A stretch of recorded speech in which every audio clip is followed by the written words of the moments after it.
They say, oh my, I see the way you shine. Take your hand, my dear, and place them both in mine. You know you stopped me dead while I was passing by. And now I beg to see you dance just one more time. Ooh, I see you every time. And oh my, I like your style. You make me wanna cry. And now I beg to see you dance just one more time. So they say, dance for me, dance for me, dance for me, oh. I never seen anybody do the things you do before. They say, move for me, move for me, move for me, eh. And when you're done, I'll make you do it all again. I said, oh my, I see you walking by. Take my hands, my dear, and look me in my eyes. Just like a monkey, I've been dancing my whole life. But you just beg to see me dance just one more time. Ooh, I see you every time. And oh my, I like your style. You make me wanna cry. And now I beg to see you dance just one more time. Hey, what's up, 8th grade? Welcome to day 28, which is kind of fitting because this is one of my favorite horror movies of all time. 28 Days Later is one of the best zombie movies of all time. Mr. Cartwright is not officially recommending it because it's R-rated. But yes, 28 Days Later, and we are done with the online curriculum. Woo! Next time you'll see Mr. Cartwright will be live and in person where you can smell my breath. It's going to be great. But yeah, we are coming back on Monday. Today we will be learning more about that slope thing that we were talking about. So basically, slope is the steepness of the line. If you are climbing up a hill that is really, really high, right? That's going straight up. That's going to be a really, really large number of a slope. If you are walking on flat ground, that's going to be a really, really small number, like 0. If you are going downhill, you will be negative. If you are going uphill, you will be positive. And if you are flat, you are going to be 0. If it is straight up in the air, right?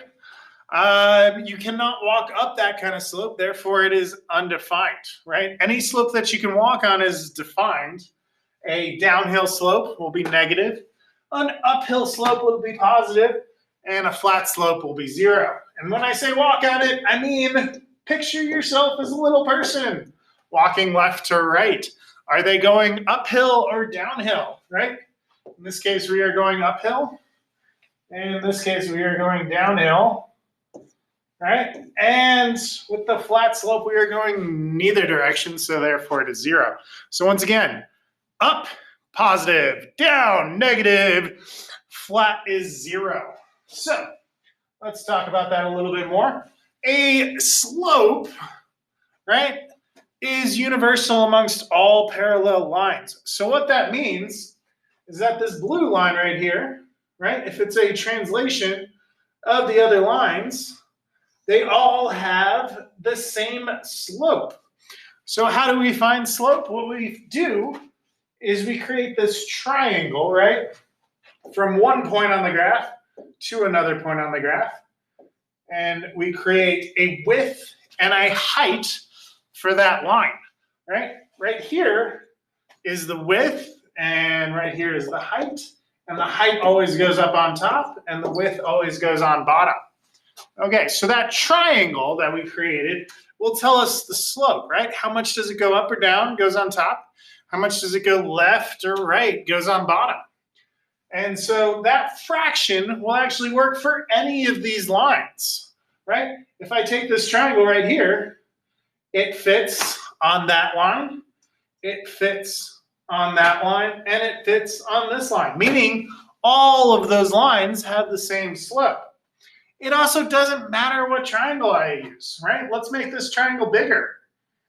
All I'm doing is dilating the triangle, yet it still fits on, any of the lines, right? So it still works even though it's a bigger triangle. It still works even though it's a bigger triangle, and it still works, and it still works. So you can use any size triangle to find your slope, right? All you're doing when you're finding slope is counting how much it goes over, that goes on bottom, right? And how much it goes up or down goes on top. So let's try that. So to find slope, we are going to take how much it goes up or down, and that goes on top of your fraction, right? You're going to take how much it goes left or right, and it goes on bottom of your fraction. So it goes up 2, right? To get from one point to the next, it goes up 2. So a positive 2 goes on top. If we're going down, it'd be negative. And it goes to the right 3. If we were going to the left, it would be negative. But in this case, our slope is 2/3. I counted 2 up and 3 over. So 2 over 3 is the correct slope. All right. Now it is your turn. I have a triangle that I've made for this line, and there is a difference of 4 over here from one point to the next, and a difference of 5 over here from one point to the next. So please write me that slope fraction. Which number goes on top is how much it goes up or down, and which number goes on bottom is how much it goes left or right. So in this case, we have a slope of 4 over 5. Is this right? No, Mr. Karitz, it's not right, right? We have a negative slope, right? It is going downhill, so we know that our slope needs to be negative. One way to do that is to do it how I did. Don't worry about up or down, right? Just worry about the fraction, and then look at the overall line. The overall line is going down, so we know it needs to be negative, right? That's one way. The other way is to know that down is always going to be negative, right? So this wouldn't be a regular 4 on top. It would be a negative 4. 5 is positive, so that would remain 5, and the correct answer should be negative 4/5. Okay. All right, now from 2 points, right? If we have 2 points that define a line, we can write that slope.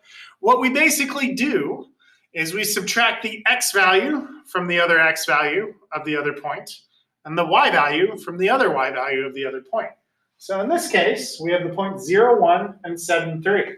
What we're going to do is we're going to subtract the 2 x values first. 0 minus 7 is going to go on bottom of our slope fraction, and 1 minus 3 goes on top. 1 minus 3 goes on top, 0 minus 7 goes on bottom. The y values are always going to be second because they are second in the alphabet. The x values are always going to be first because they are first in the alphabet. The tricky part is remembering that the x's go on bottom of the fraction, right? Left and right goes on bottom of the fraction. I like to remember this as like a support, right? The x is actually holding up the y, right? Because the y is, I don't know. Just remember that x goes on bottom, right? Left and right goes on bottom. 0 minus 7 goes on bottom. Instead of an x here, our slope fraction would be negative 7.